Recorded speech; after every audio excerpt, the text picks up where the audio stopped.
ಫಲಾನುಭವಿಗಳಿಗೆ big update ಬಂದಿದೆ. ಸರ್ಕಾರದಿಂದ ಮನೆ ಮನೆಗೆ ಪರಿಶೀಲನೆ. ಹಾಗಾದ್ರೆ ನಿಮ್ಮ 2,000 ರೂಪಾಯಿ ನಿಲ್ಲುತ್ತಾ? ಸರ್ಕಾರದ ಹೊಸ ನಿಯಮ ಆಗಿದೆ.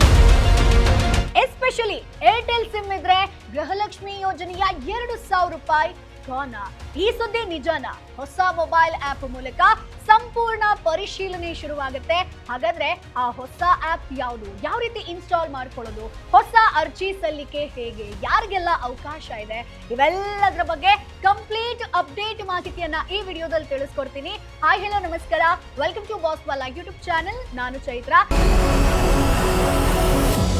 ನೀವೇನು ನಮ್ಮ ಚಾನೆಲ್ ಅನ್ನ ಸಬ್ಸ್ಕ್ರೈಬ್ ಮಾಡಿಲ್ಲ ಅಂತಂದ್ರೆ ಈ ಕೂಡಲೇ ಸಬ್ಸ್ಕ್ರೈಬ್ ಮಾಡಿ. ಈ ರೀತಿಯಾದಂತಹ ಸಾಕಷ್ಟು ಅಪ್ಡೇಟ್ಸ್ಗಳು ನಿಮ್ಮ ತನಕ ತಲುಪಬೇಕು ಅಂತಂದ್ರೆ ಚಾನೆಲ್ ನ ಸಬ್ಸ್ಕ್ರೈಬ್ ಮಾಡೋದನ್ನ ಮರಿಬೇಡಿ. ಸೊ ಗೃಹಲಕ್ಷ್ಮಿ ಯೋಜನೆಯ 2,000 ರೂಪಾಯಿ ಪಡೀತಿರುವಂತಹ ಮಹಿಳೆಯರಿಗೆ ಈಗ ಒಂದು ದೊಡ್ಡ ಅಪ್ಡೇಟ್ ಬಂದಿದೆ ಸ್ನೇಹಿತರೆ. ಹಾಗಾಗಿ ಮಿಸ್ ಮಾಡದೆ ಈ ವಿಡಿಯೋವನ್ನ ಕೊನೆ ತನಕ ನೋಡಿ. ಇನ್ನು ನಿಮ್ಮ ಮನೆ ಬಾಗಿಲಿಗೆ ಅಂಗನವಾಡಿ ಸಿಬ್ಬಂದಿ ಬರಲಿದ್ದಾರೆ. ಸೊ ಮಾಹಿತಿ ಪರಿಶೀಲನೆ ಆಗದಿದ್ರೆ ಹಣ ನಿಲ್ಲುವಂತ ಸಾಧ್ಯತೆ ಕೂಡ ಇದೆ. ಹಾಗಾದ್ರೆ ಸರ್ಕಾರ ಈ ಹೊಸ ನಿರ್ಧಾರವನ್ನ ಯಾಕಪ್ಪ ತೆಗೆದುಕೊಳ್ತು? ಸೊ ಲಾಸ್ಟ್ ಟೈಮ್ ಬಯೋಮೆಟ್ರಿಕ್ ಅಂತ ಹೇಳಿದ್ರು, ಯಾರಿಗೆ ಹೊಸದಾಗಿ ಅರ್ಜಿ ಹಾಕುವಂತ ಅವಕಾಶ ಇದೆ? ಸೊ ಇವೆಲ್ಲದರ ಬಗ್ಗೆ ಕಂಪ್ಲೀಟ್ ಡಿಟೇಲ್ ಆಗಿ ನೋಡ್ತಾ ಹೋಗೋಣ ಸ್ನೇಹಿತರೆ. ಸೊ ಮೊದಲನೇದಾಗಿ ಈ ಒಂದು ಯೋಜನೆಗೆ ಮರುಪರಿಶೀಲನೆ ಆರಂಭ ಆಗಿದೆ. ಸೊ ಇದರ ಬಗ್ಗೆ ನೋಡೋಣ. ಸೊ ರಾಜ್ಯ ಸರ್ಕಾರ ಗೃಹಲಕ್ಷ್ಮಿ ಯೋಜನೆಯ ಎಲ್ಲ ಫಲಾನುಭವಿಗಳ ಮಾಹಿತಿಯನ್ನ ಮತ್ತೊಮ್ಮೆ ಪರಿಶೀಲಿಸೋದಕ್ಕೆ, ರೀಚೆಕ್ ಮಾಡೋದಕ್ಕೆ ಮುಂದಾಗಿದೆ. ಅರ್ಹ ಮಹಿಳೆಯರಿಗೆ ಮಾತ್ರ ಯೋಜನೆಯ ಲಾಭ ಸಿಗಬೇಕು ಅನ್ನುವಂಥದ್ದು ಸರ್ಕಾರದ ಉದ್ದೇಶ. ಯಾವ ರೀತಿ ರೀಚೆಕ್ ಆಗುತ್ತೆ ಅನ್ನೋದನ್ನ ಕೂಡ ಹೇಳ್ತೀನಿ. ಸೊ ಯಾಕೆ ಈ ಪರಿಶೀಲನೆಯನ್ನ ತಂತು? ಇದು ಮೇಜರ್ ಆಗಿರುವಂತಹ ಪಾಯಿಂಟ್. CAG ವರದಿಯಲ್ಲಿ ಒಂದಷ್ಟು ಗಂಭೀರ ಅಂಶಗಳು ಬೆಳಕಿಗೆ ಬಂದಿದೆ. ಅದೇನಪ್ಪಾ ಅಂತಂದ್ರೆ ಸುಮಾರು 19,020 ಫಲಾನುಭವಿಗಳು ಒಂದೇ ಬ್ಯಾಂಕ್ ಖಾತೆಯನ್ನ ಬಳಸ್ತಿರೋದು ಪತ್ತೆಯಾಗಿದೆಯಂತೆ.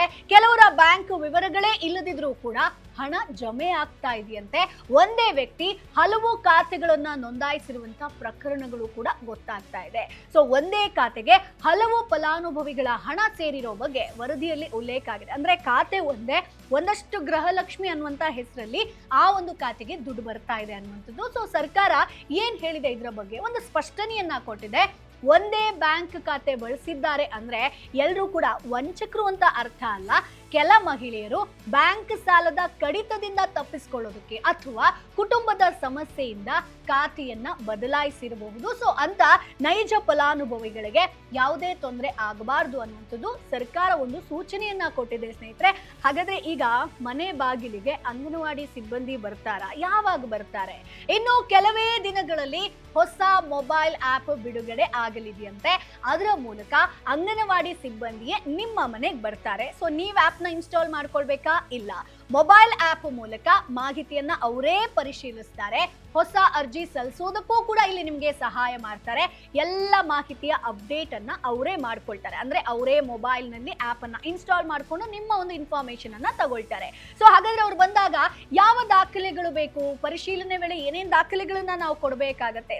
ಸೊ ಮೊದಲನೇದಾಗಿ ಸ್ನೇಹಿತರೆ ಇಷ್ಟೂ ದಾಖಲೆಗಳನ್ನ ರೆಡಿ ಮಾಡಿಟ್ಕೊಳ್ಳಿ. ಸೊ ಮೊದಲನೇದಾಗಿ ಗೃಹಲಕ್ಷ್ಮಿ ID, ಅದಾದ್ಮೇಲೆ ಪಡಿತರ ಚೀಟಿ ಬೇಕು, ಆಧಾರ್ ಕಾರ್ಡ್ ಬೇಕು, ಪತಿಯ ಹೆಸರು. ಸೊ ಈ ಬಾರಿ ಹೊಸದಾಗಿ ಮತದಾರರ ಗುರುತಿನ ಚೀಟಿ ಕೂಡ ಕೇಳುವಂತ ಸಾಧ್ಯತೆ ಇದೆ.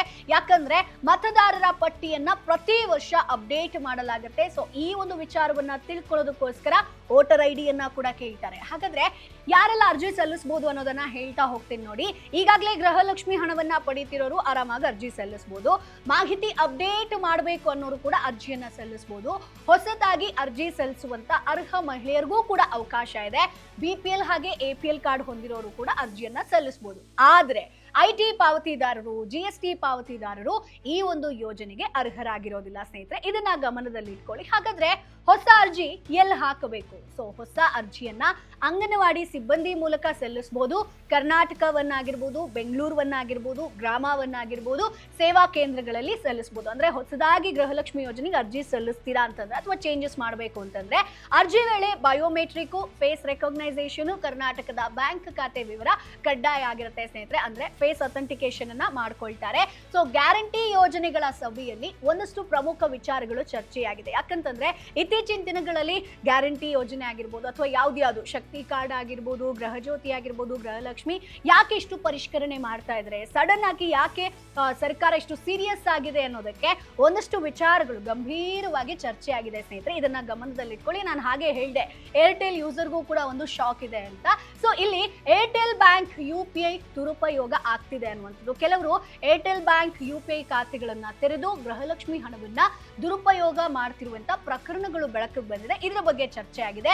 ಎರಡನೇದಾಗಿ ಕರ್ನಾಟಕದ ಬ್ಯಾಂಕ್ ಖಾತೆ ಕಡ್ಡಾಯ, ಇತರ ರಾಜ್ಯಗಳ ಬ್ಯಾಂಕ್ ಖಾತೆಗಳಿಗೆ ಹಣ ಹೋಗ್ತಿರೋದು ಗೊತ್ತಾಗ್ತಾ ಇದೆ. ಸೊ ಇನ್ನು ಮುಂದೆ ಇದಕ್ಕೆ ತಡೆ ಹಾಕೋದಕ್ಕೆ ಸೂಚನೆಯನ್ನ ಕೊಟ್ಟಿದ್ದಾರಂತೆ. ಇನ್ನು ಮೂರನೇದಾಗಿ ಕರ್ನಾಟಕದ ಯೋಜನೆ ಕರ್ನಾಟಕದವರಿಗೆ ಮಾತ್ರ, ಹೌದು, ಬೇರೆ ರಾಜ್ಯದ ಮತದಾರರಿಗೆ ಯೋಜನೆಯ ಲಾಭ ಹೋಗದಂತೆ ಕ್ರಮವನ್ನ ಕೈಗೊಳ್ಳೋದಕ್ಕೆ ಸೂಚನೆಯನ್ನ ಕೊಟ್ಟಿದ್ದಾರೆ ಈ ಒಂದು ಸಭೆಯಲ್ಲಿ. ಇನ್ನು ನಾಲ್ಕನೇದಾಗಿ ಸ್ವಯಂ ಪ್ರೇರಿತವಾಗಿ ಯೋಜನೆ ಬಡವರಿಗೆ ಪ್ರೋತ್ಸಾಹ, ಅರ್ಹತೆ ಇಲ್ಲದವರು ಸ್ವಯಂ ಪ್ರೇರಿತವಾಗಿ ಯೋಜನೆ ತ್ಯಜಿಸಿದ್ರೆ ಅಂಥವರನ್ನ ಪ್ರೋತ್ಸಾಹಿಸೋ ಬಗ್ಗೆ ಚರ್ಚೆ ನಡೀತಾ ಇದೆ. ಅಂದ್ರೆ ನಾವು ಅನರ್ಹರು ಆದ್ರೂ ಕೂಡ ಒಂದು ಯೋಜನೆಯ ಸದುಪಯೋಗನ ಪಡ್ಕೋತಾ ಇದೀವಿ, ಅದು ತಪ್ಪು ಅನ್ನೋದು ನಮಗೆ ಗೊತ್ತಾಗಿದೆ. ಸೊ ಹಾಗಾಗಿ ನಾವೇ ಅದನ್ನ ಕೈ ಬಿಡ್ತೀವಿ ಅಂತಂದ್ರೆ ನಿಮ್ಗೊಂದು ಪ್ರೋತ್ಸಾಹ ಸಿಗುತ್ತೆ, ಇಲ್ಲ ಅಂತಂದ್ರೆ ಎಲ್ಲದ್ರಿಂದಲೂ ಕೂಡ ಕಟ್ ಡೌನ್ ಆಗುವಂತ ಸಾಧ್ಯತೆ ಇದೆ. ಇನ್ನು ಐದನೇದಾಗಿ ಬೆಲೆ ಏರಿಕೆ ಹಾಗೆ ಜನರ ಆರ್ಥಿಕ ಸ್ಥಿತಿಯ ಕುರಿತು ಚರ್ಚೆ ಆಗಿರುವಂತದ್ದು. ಕೇಂದ್ರದ ನೀತಿಗಳಿಂದ ಬಡ ಹಾಗೆ ಮಧ್ಯಮ ವರ್ಗದ ಮೇಲೆ ಆಗ್ತಿರುವಂತ ಪರಿಣಾಮಗಳ ಬಗ್ಗೆ ಚರ್ಚೆ ಆಗಿದೆ.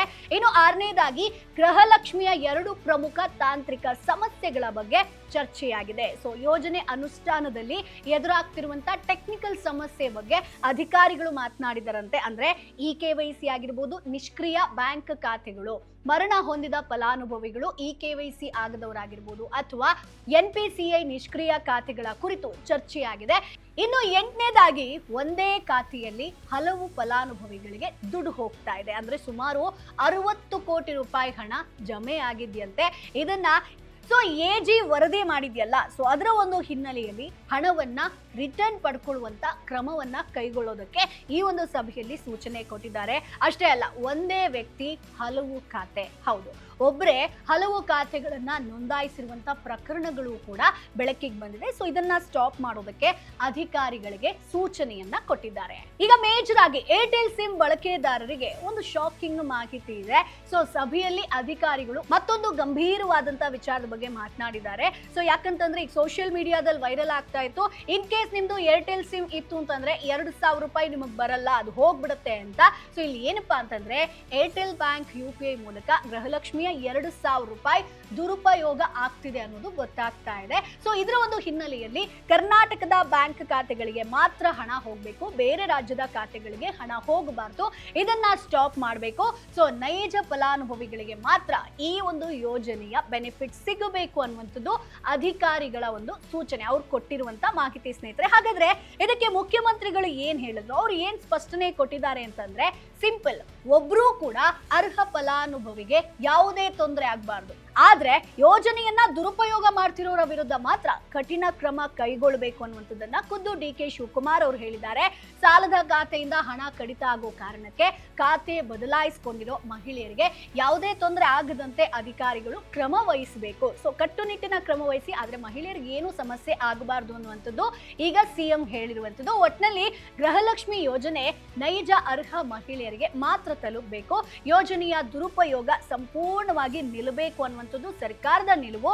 ಅದೇ ಸಮಯದಲ್ಲಿ ಯಾವುದೇ ಅರ್ಹ ಮಹಿಳೆಯ 2,000 ರೂಪಾಯಿ ನಿಲ್ಲದಂತೆ ಸರ್ಕಾರ ಒಂದು ಹೊಸ ಪರಿಶೀಲನೆ ಪ್ರಕ್ರಿಯೆಯನ್ನ ಶುರು ಮಾಡಿದೆ ಸ್ನೇಹಿತರೆ. ಸೊ ಮುಂದಿನ ಕೆಲವು ದಿನಗಳಲ್ಲಿ ಅಂಗನವಾಡಿ ಸಿಬ್ಬಂದಿ ನಿಮ್ಮ ಮನೆಗೆ ಭೇಟಿ ನೀಡಿ ಮಾಹಿತಿಯನ್ನ ಪರಿಶೀಲಿಸಲಿದ್ದಾರೆ. ಸೊ ಹಾಗಾಗಿ ನಾನು ಏನೇನ್ ಡೀಟೇಲ್ಸ್ ಹೇಳಿದ್ನೋ, ಡಾಕ್ಯುಮೆಂಟ್ಸ್ ಆಗಿರ್ಬೋದು, ಎಲ್ಲವನ್ನ ಕೂಡ ಕರೆಕ್ಟ್ ಆಗಿ ಇಟ್ಕೊಳ್ಳಿ. ಸೊ ಗೃಹಲಕ್ಷ್ಮಿ ಹಣ ಬಂದಿಲ್ಲ ಅಂತಂದ ಸಾಕಷ್ಟು ಜನ ಟೆನ್ಷನ್ ಅಲ್ಲಿದ್ದಾರೆ. ಬಟ್ ನೀವು ಅರ್ಹರಾಗಿದ್ರೆ ಖಂಡಿತ ಗೃಹಲಕ್ಷ್ಮಿಯ ದುಡ್ಡು ನಿಮಗೆ ಬಂದೇ ಬರುತ್ತೆ. ಬಟ್ ಈಗ ಸರ್ಕಾರ ಒಂದಷ್ಟು ಪರಿಷ್ಕರಣೆಯನ್ನ ಮಾಡೋದಕ್ಕೆ ಮುಂದಾಗಿರೋ ಕಾರಣ ಅದರಲ್ಲಿ ಸ್ವಲ್ಪ ಲೇಟ್ ಆಗ್ಬೋದು. ಸೊ ಇದು ಲೇಟೆಸ್ಟ್ ಅಪ್ಡೇಟ್ ಆಗಿರುತ್ತೆ. ಸೊ ಗೃಹಲಕ್ಷ್ಮಿಗೆ ಇನ್ನೂ ಹೊಸದಾಗಿ ಒಂದು ಆಪ್ ಲಾಂಚ್ ಆಗುತ್ತೆ, ಬಟ್ ನೀವು ಅದನ್ನೆಲ್ಲ ಇನ್ಸ್ಟಾಲ್ ಮಾಡ್ಕೊಳ್ಬೇಕು ಅಂತಿಲ್ಲ.